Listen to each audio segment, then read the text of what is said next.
All right, welcome back, everyone. Get ready because today we're jumping into one of the most powerful, and let's be honest, one of the most quant-heavy features in the entire Endure suite, curve simulation. This is where we stop just looking at a single price forecast and start modeling, thousands of possible futures. It's how we really get our arms around market risk. This is where the data truly meets the math, so let's dive right in. So, just to get our bearings, remember we're deep in Section 4 of the program, which is all about market data and curve management. We just wrapped up Chapter 107 on curve shifts and scenarios. So it's the perfect time to tackle today's topic, Chapter 108, Curve Simulation Integration. You could say this is really the quantitative heart of this whole section. Okay, so here's our game plan for today. First, we'll cover the fundamentals, why do we even do this stuff? Then, we're going to pop the hood on Endure's architecture to see how all the pieces fit together. After that, we'll make it real with some case studies from the US and EU markets. And finally, we'll wrap up by talking about automation and best practices. Sound good? Let's get to it. So let's kick things off with the big question, right? Why simulate at all? Why can't we just use a single best guess forecast and call it a day? Well, the answer is actually pretty simple, but it's also incredibly important. A single forecast, it tells you nothing about the range of what could happen. And even more critical, it completely hides the potential for those really nasty, catastrophic tail risk events. The best analogy I've ever heard for this is a flight simulator for markets. Seriously, think about it. A pilot doesn't just practice landing on a beautiful sunny day, right? No way. They jump into that simulator to experience engine failures, crazy crosswinds, system malfunctions, all those low probability but super high impact events. And that is exactly what we're doing for our trading portfolio. We're testing its resilience against a whole universe of potential market weather. Okay, so there are really two main ways to do this. On one hand, you've got historical simulation. This one is super straightforward. It's basically like replaying the game tape. You just ask, what if the exact price moves from the last year happened again, but starting from today? Simple. But then, on the other hand, you have Monte Carlo, and this one's a bit more creative. It doesn't just replay what happened. It uses the market's DNA, we're talking its volatility and correlations, to generate thousands of brand new, statistically plausible futures. Scenarios that have never happened before, but totally could. But here's the thing. No matter which method you choose, the basic flow is always the same. It's a three-step dance. First, you've got your inputs. You feed the machine all your current market curves, your vol surfaces, your correlation matrices, the whole shebang. Then, step 2, the engine takes over. It starts applying shocks, either based on past data or just random numbers. And finally, step 3 is the output, a massive data set of simulated price paths. These are our flight simulator's weather scenarios. Okay, theory is great, but now let's see how Endurix actually makes this happen. It's time to go under the hood and look at the key components and tables. For all you developers, architects, and support engineers out there, yeah, this is where it gets really interesting. So, let's follow the data on its journey end to end. It all kicks off in the Market Manager. That's where we define our curves. From there, they get stored in the curve repository. The real maestro here is the Simulation Manager. It's the orchestrator that tells the scenario engine to do all the heavy lifting. All those results then get dumped into a dedicated results store, just sitting there waiting for the risk manager to come along and calculate our final VAR. See? It's a really clean, well-defined pipeline. Now, if you want to find the command center for every single simulation, look no further than the simulation def table. This is where you tell Endure what you're running, Monte Carlo, historical, and how big you want to go, with the number of paths and steps. But honestly, the most critical field on this whole table is the seed. That little number is the absolute key to reproducibility. If you use the same seed, you can perfectly recreate a random simulation run. And for things like auditing, backtesting, model validation, that's not just nice, it's absolutely essential. And after all that work, this is where everything lands, the simulation results table. I mean everything. Every single simulated price for every path, every curve, every tenor, it's all here. Just do the math. If you run a simulation with, say, 10,000 paths on a curve with 60 tenors, boom, that's 600,000 rows right there for just one run. You can see how this table can balloon into the billions of rows, and that's exactly why your performance and your storage strategy have got to be rock solid.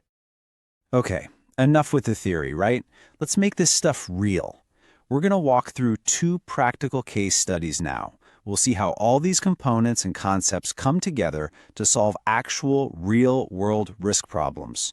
First for a U.S. energy portfolio, and then for a European commodity and FX book. All right, case study number 1. Here's the business problem. A trading firm comes to you and says, I need to know my value at risk, or in plain English, what's the maximum loss I can expect on my U.S. gas and power portfolio on any given day with 95% confidence.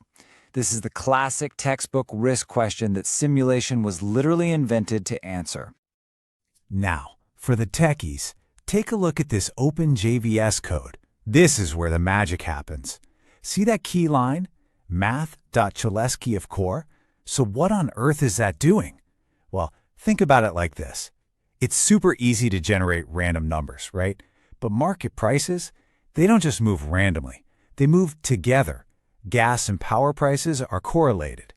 Cholesky decomposition is the mathematical trick that takes our correlation matrix and uses it to turn a bunch of independent random shocks into a set of correlated shocks that actually mimic how these markets move in the real world. It's brilliant.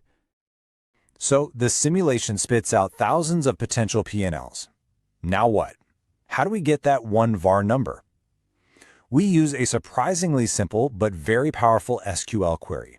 This little function right here, percentile cont 0.05, it does all the heavy lifting. It just takes all 10,000 of our results, sorts them from best to worst, and finds that exact point where 95% of the outcomes are better and 5% are worse.